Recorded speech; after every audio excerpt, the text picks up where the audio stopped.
ونصلي ونسلم على رسوله الكريم أما بعد فأعوذ بالله من الشيطان الرجيم بسم الله الرحمن الرحيم رب هب لي من الصالحين صدق الله مولانا العظيم وبلغنا رسوله النبي الكريم ونحن على ذلك من الشاهدين والشاكرين والحمد لله رب العالمين إن الله وملائكته يصلون على النبي يا أيها الذين آمنوا صلوا عليه وسلموا تسليما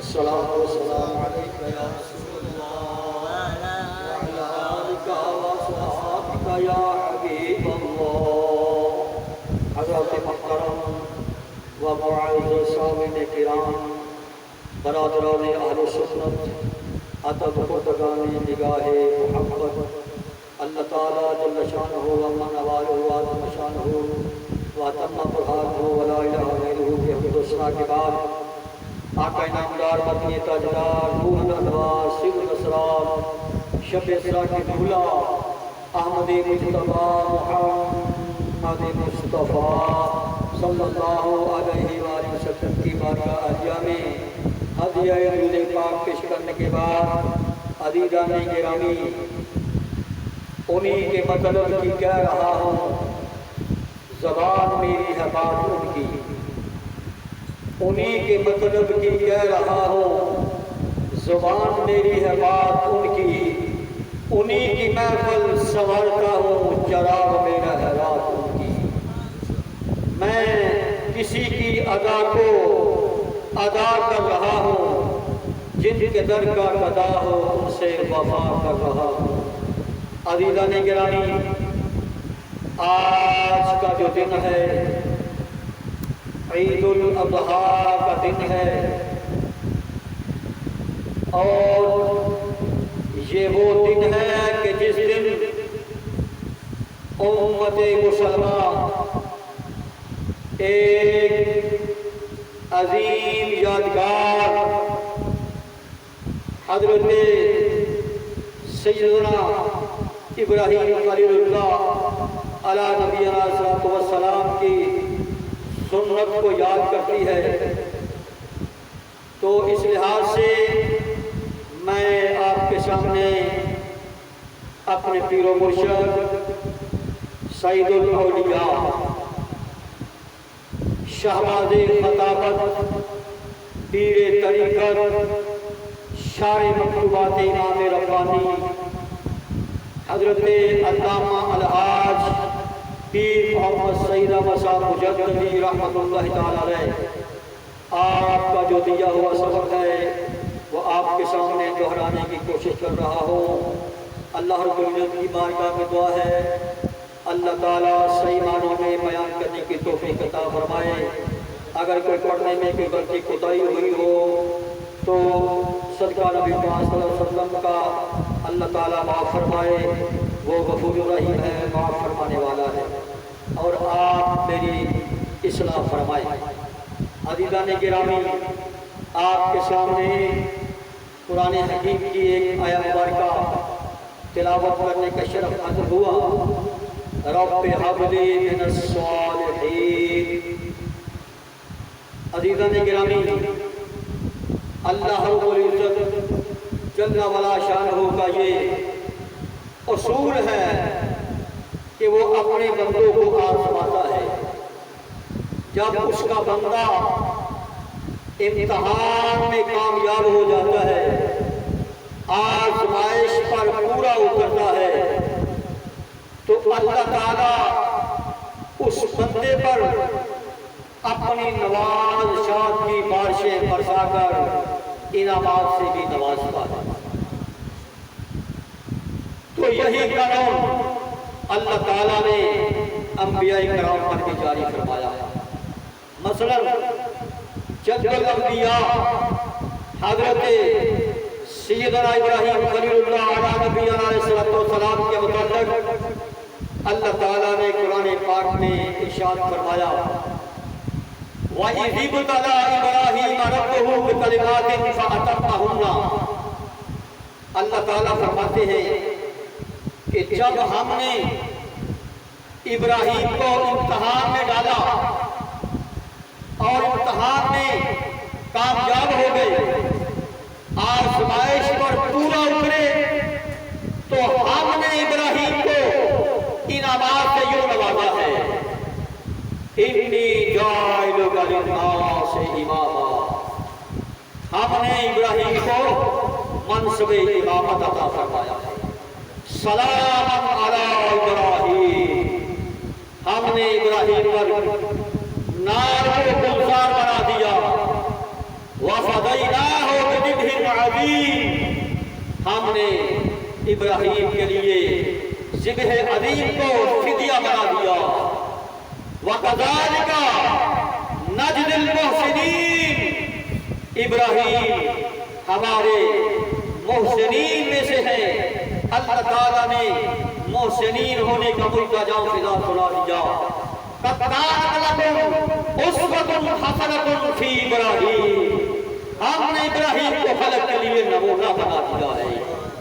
عزیزان گرامی، اللہ تعالیٰ نے حضرت سیدنا ابراہیم علیہ نبی السلام کو منصب امامت عطا فرمایا ہے، خلقت کا تاج بنایا ہے، عزیزان گرامی نار کو گلزار بنایا ہے۔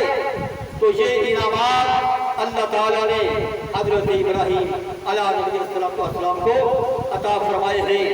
تو جن امتحانات میں سے ابراہیم گزرے ہیں، جن سخت آزمائشوں سے گزرے ہیں اور امتحان میں کامیاب ہوئے ہیں، انہی سخت آزمائشوں میں سے ایک امتحان آپ کی اولاد کے متعلق بھی ہے۔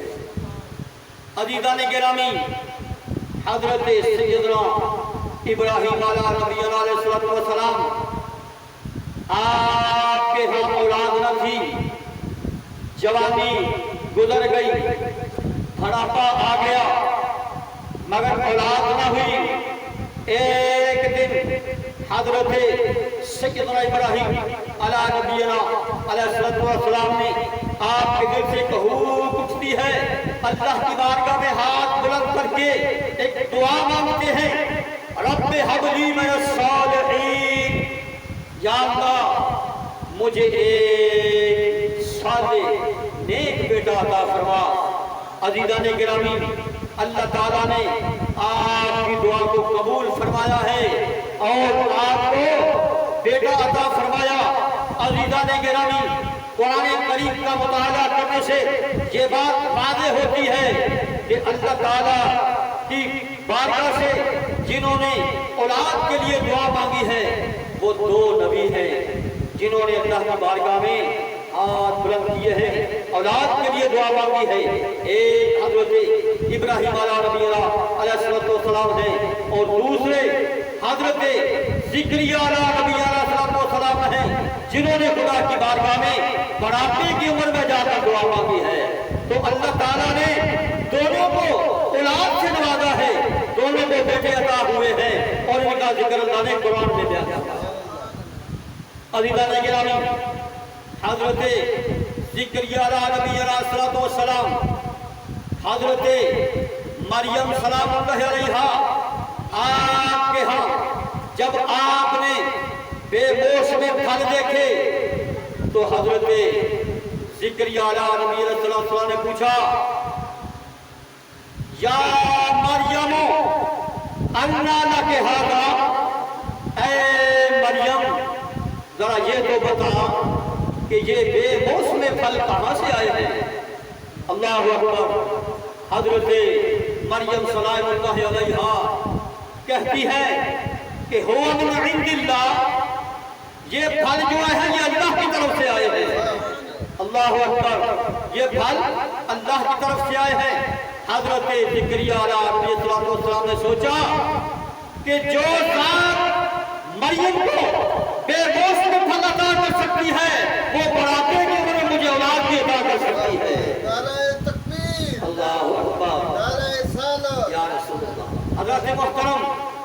تو قرآن کریم میں اللہ تعالیٰ فرماتے ہیں هُنَالِكَ دَعَا زَكَرِيَّا رَبَّهُ قَالَ رَبِّ هَبْ لِي مِن لَّدُنكَ ذُرِّيَّةً طَيِّبَةً۔ حضرت زکریا علیہ نبی حضرت نے دعا مانگی۔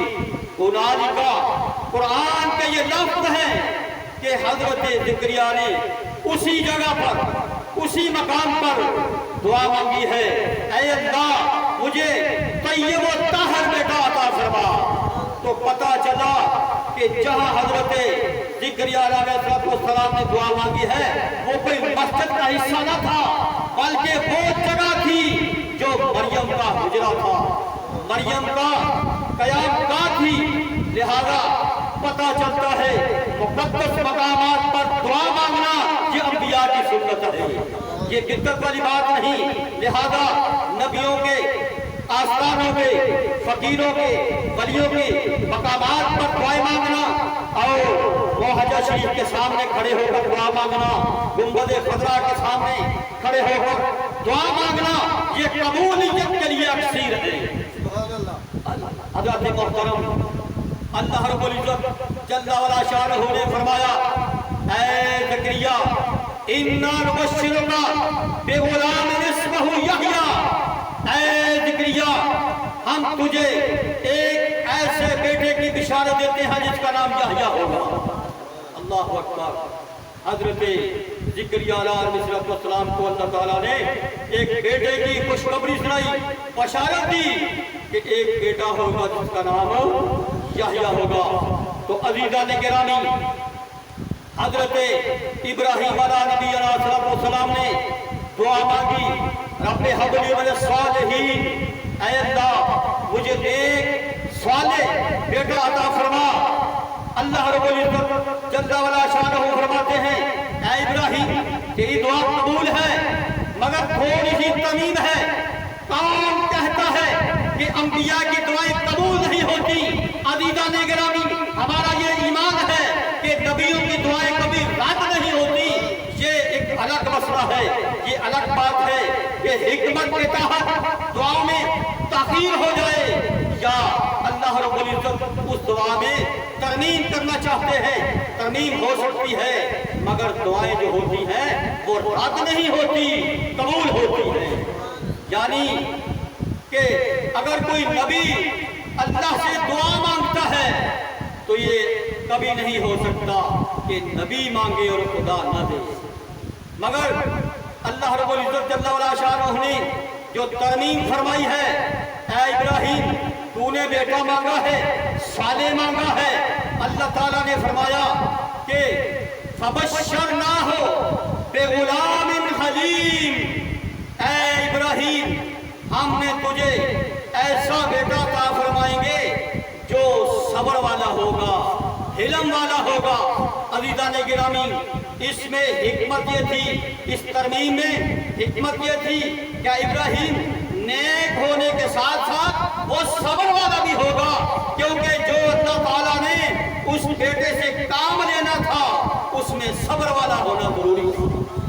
یہی وجہ ہے کہ حضرت اسماعیل علیہ نبینا علیہ السلام آپ نے دعا مانگی یا ابت افعل ما تؤمر ستجدنی انشاء اللہ من الصابرین، اے ابا جان جو آپ کو حکم ملا ہے وہ کر گزریے، انشاءاللہ میں صبر کا دامن ہاتھ سے نہیں چھوڑوں گا۔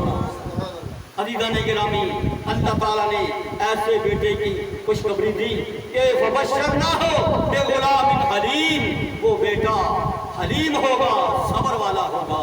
عزیزان گرامی چھری کے نیچے لیٹ کر بھی اسماعیل نے کہا یا ابت افعل ما تؤمر ستجدنی انشاءاللہ من الصابرین، ابا جان پر گزریے جو آپ کو اللہ نے حکم دیا ہے، انشاءاللہ میں صبر کا دامن نہیں چھوڑوں گا، مجھے صبر پاؤ گے۔ عزیزان گرامی اللہ رب العزت جل وعلا شانہ نے حضرت ابراہیم علیہ السلام کو بڑھاپے کی عمر میں ایک حسین و جمیل بیٹا عطا فرمایا۔ ایک خوبصورت بیٹا عطا فرمایا ہے۔ تو میں جو بات کرنا چاہتا ہوں بڑی قابل توجہ ہے۔ عزیزان گرامی، اللہ رب العزت کی شان بے نیازی تو دیکھو کہ حسین و جمیل بیٹا عطا فرمایا ہے۔ ابراہیم کو بڑھاپے کی عمر میں ایک چاند سا بیٹا عطا فرمایا ہے۔ اے اولاد والو، ذرا سینے پہ ہاتھ رکھ کر سوچو تو صحیح، اللہ رب العزت نے حکم فرما دیا، اے ابراہیم اس بیٹے کو اور اس بیٹے کی والدہ کو، سیدہ ہاجرہ کو، اپنی اہلیہ کو، ان دونوں کو اس شہر سے دور لے جاؤ، اس شہر سے دور لے جاؤ اور کسی ایسی جگہ پر جا کر چھوڑاؤ جس جگہ میں نہ کوئی انسان ہو، نہ کوئی حیوان ہو، نہ چرند ہو، نہ پرند ہو، نہ کوئی گھاس ہو، نہ سبزہ ہو، نہ کوئی کنواں ہو، نہ پانی ہو، نہ چشمہ ہو، نہ دریا ہو، نہ نہر ہو، نہ کوئی بستی ہو، نہ شہر ہو، ایسی جگہ پر ان کو چھوڑاؤ۔ عزیزان گرامی، وہ ابراہیم جن پر صبر کا غلبہ غالب تھا، عرض کرتے ہیں سرے تسلیم کم ہے جو مزاج یار میں آئے۔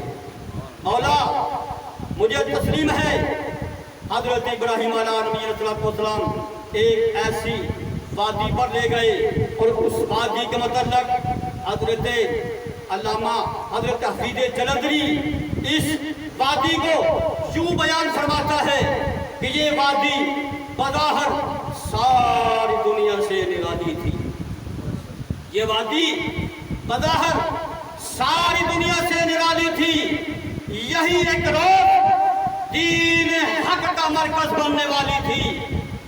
یہ وہ زمین ہے کہ جس پہ نہ سبزہ تھا، نہ پانی تھا، نہ سایہ تھا، اس کو آباد کر دینے ابراہیم آیا تھا۔ یہی وہ زمین ہے کہ جس پہ ننھے سے اسماعیل کو لا کر بسانا تھا، اپنی زمینوں سے خدا کا گھر بسانا تھا۔ یہ وہ زمین ہے کہ جس پہ وحشت بھی قدم رکھتی تھی ڈر ڈر کے، وہاں پھرتے تھے آوارہ تھپیڑے باد سر کے۔ یہ وہ زمین ہے جس پہ نہ گھاس اگتی تھی، نہ پھول کھلتے تھے، مگر اس زمین کو آسمان بھی جھک جھک کے ملتے تھے۔ عزیزان گرامی، حضرت ابراہیم علیہ نبینا علیہ السلام نے بیٹے کو لیا اور اہلیہ کو لیا اور اس غیر ذی زرع وادی میں چھوڑ کر واپس جانے لگے۔ حضرت سیدہ ہاجرہ آپ کی اہلیہ نے آپ کا دامن پکڑ لیا، دامن پکڑ کے عرض کرتی ہے، اے میرے سرتاج، اس بیابان جنگل میں وادی میں مجھے کس کے سہارے چھوڑ کر جا رہے ہو؟ حضرت ابراہیم علیہ نبینا علیہ السلام آپ نے فرمایا کہ میں اس وحدہ لا شریک کے سپرد کر کے جا رہا ہوں جو امانتوں کو ضائع نہیں کرتا۔ جب آپ نے یہ سنا، حضرت سیدہ ہاجرہ مطمئن ہو گئی اور اللہ کا شکر ادا کیا کہ ہم کو اللہ کے حوالے کر کے جا رہے ہیں، تو لہذا حضرت سیدہ ہاجرہ مطمئن ہو کر آپ کا دامن چھوڑ دیا۔ حضرت ابراہیم علیہ نبینا علیہ السلام جب وہاں سے واپس آنے لگے، اس جگہ پر ایک ایسی رقت انگیز دعا مانگی ہے، درد و سوز میں ڈوبی ہوئی ایک ایسی دعا مانگی ہے۔ آپ دعا مانگتے ہیں، ربنا انی اسکنت من ذریتی بواد غیر ذی زرع عند بیتک المحرم ربنا لیقیموا الصلاة فاجعل افئدة من الناس تهوی الیہم وارزقہم من الثمرات لعلہم یشکرون۔ آپ دعا مانگتے ہیں، ربنا انی اسکنت، اے اللہ میں اس جگہ پر جو غیر ذی زرع ہے، بیابان وادی ہے، میں اس جگہ پر اپنی اولاد چھوڑ کے جا رہا ہوں، اپنے بیٹے کو چھوڑ کر جا رہا ہوں، بواد غیر ذی زرع، جو غیر ذی زرع وادی ہے، اس وادی میں اپنی اولاد بسا کے جا رہا ہوں، عند بیتک المحرم، جو تیرے غربت والے گھر کے قریب ہے، میں وہاں اپنی اولاد بسا کے جا رہا ہوں۔ حضرت محترم دعا کے لفظ پہ غور فرمائیں، ابھی کعبہ تعمیر نہیں ہوا اور وادی غیر ذی زرع ہے، اپنے اکیلے بیٹے کو چھوڑ کے جا رہے ہیں اور دعا کر رہے ہیں میں اپنی اولاد بسا کے جا رہا ہوں۔ تو ثابت ہوا نگاہ نبوت دیکھ رہی تھی یہاں بیت اللہ تعمیر ہوگا اور یہاں میری اولاد بڑھے گی، پھیلے گی، پھولے گی، بڑھے گی، آباد ہوگی، میری نسل یہاں آباد ہوگی۔ یہ نبی کا علم تھا، نگاہ نبوت تھی جو دیکھ رہی تھی۔ عزیزان گرامی، فَاجْعَلْ أَفْئِدَةً مِّنَ النَّاسِ تَهْوِي إِلَيْهِمْ وَارْزُقْهُمْ۔ حضرت ابراہیم دعا مانگتے ہیں، اے اللہ تو ان تمام کے دلوں کو ان کی طرف مائل کر دینا، وَارْزُقْهُمْ مِنَ الثَّمَرَاتِ لَعَلَّهُمْ يَشْكُرُونَ، اور ان کے لیے جہاں سے ایک ایسا رزق عطا فرما جو اس وادی سے، اس زمین سے غیر ذی زرع ہے، ناقابل کاشت ہے، جو زمین سے اگنے والی گندم ہے، میوے ہیں، جو ہے، اور جو جتنے پھل ہیں تیرے کارخانے قدرت میں جتنی پھلوں کی قسمیں ہیں وہ سب ان کو عطا فرما۔ اور ایک دعا مانگی ہے، ربنا لیقیموا الصلاۃ، اے اللہ یہ تیری نماز پڑھے گی۔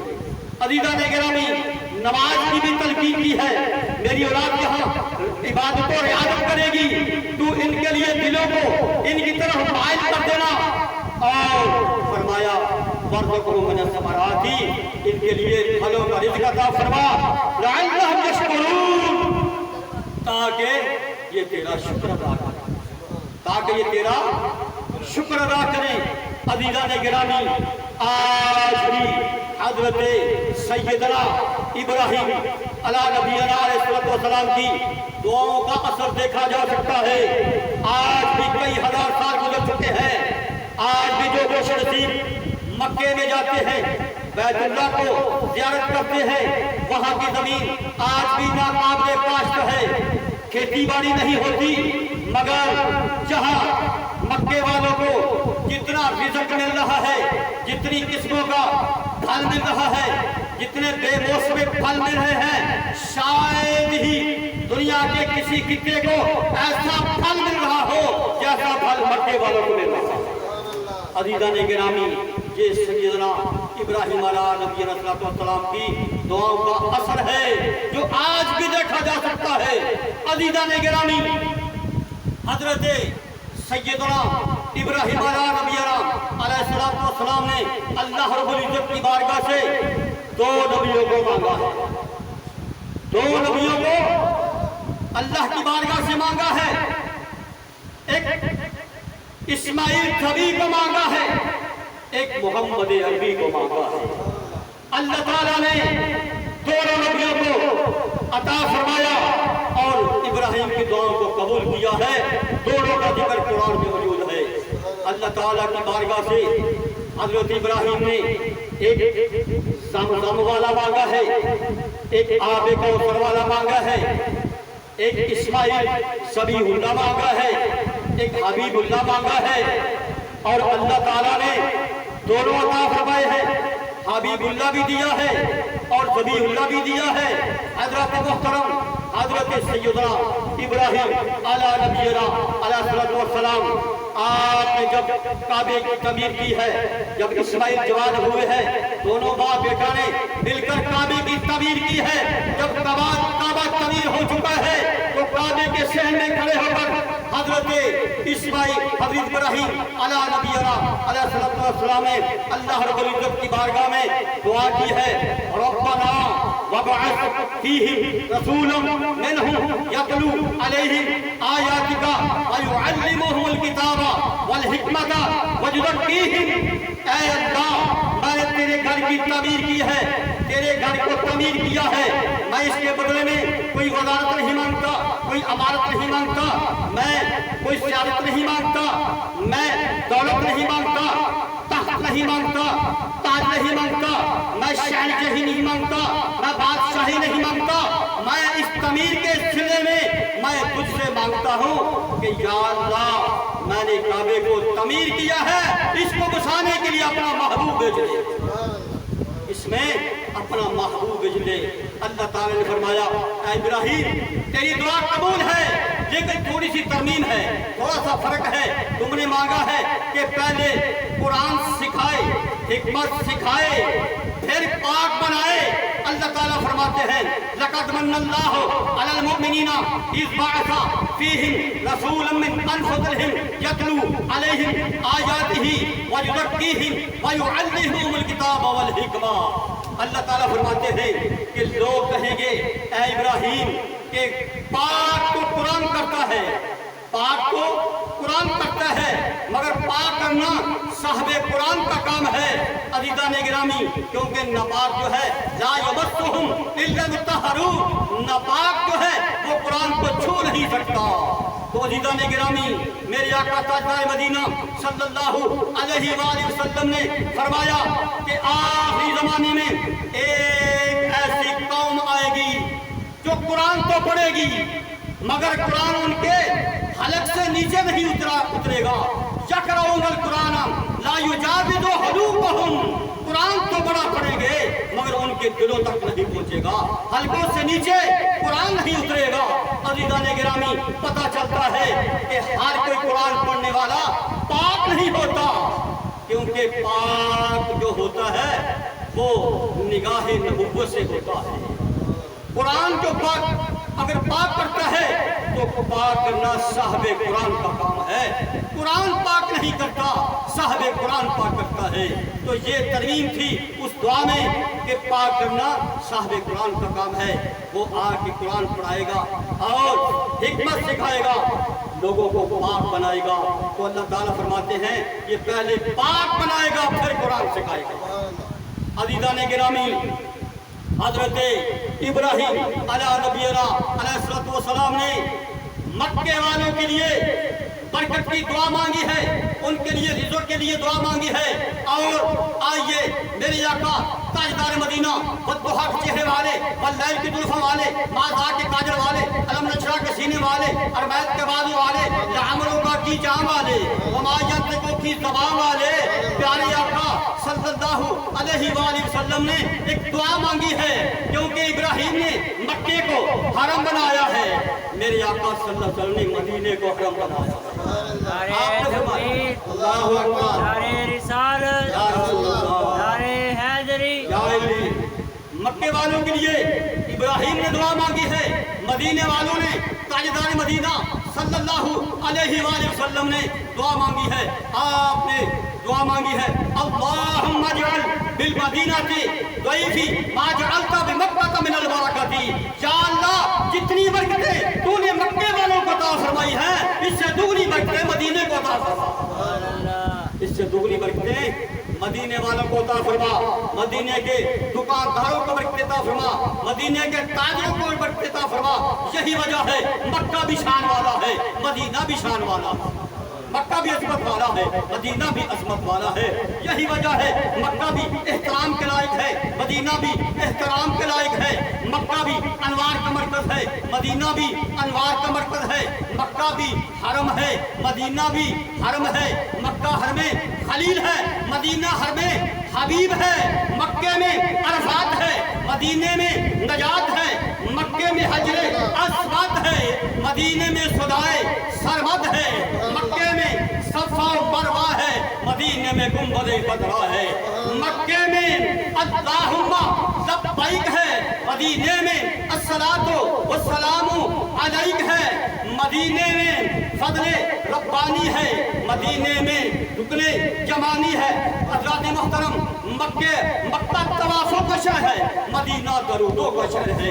مکے میں جنت المعلا ہے، مدینے میں جنت البقیع ہے۔ مکے میں بی بی خدیجہ ہے، مدینے میں بی بی فاطمہ ہے۔ ارے مکے میں بیت اللہ ہے، مدینے میں خود رسول اللہ ہے۔ جب یہ حاصل ہوا ہمیں عشق کا کرینہ، ایک آنکھ میں مکہ، ایک آنکھ میں مدینہ۔ عزیزان گرامی، ہم مکے سے محبت کرتے ہیں، مدینے سے بھی محبت کرتے ہیں۔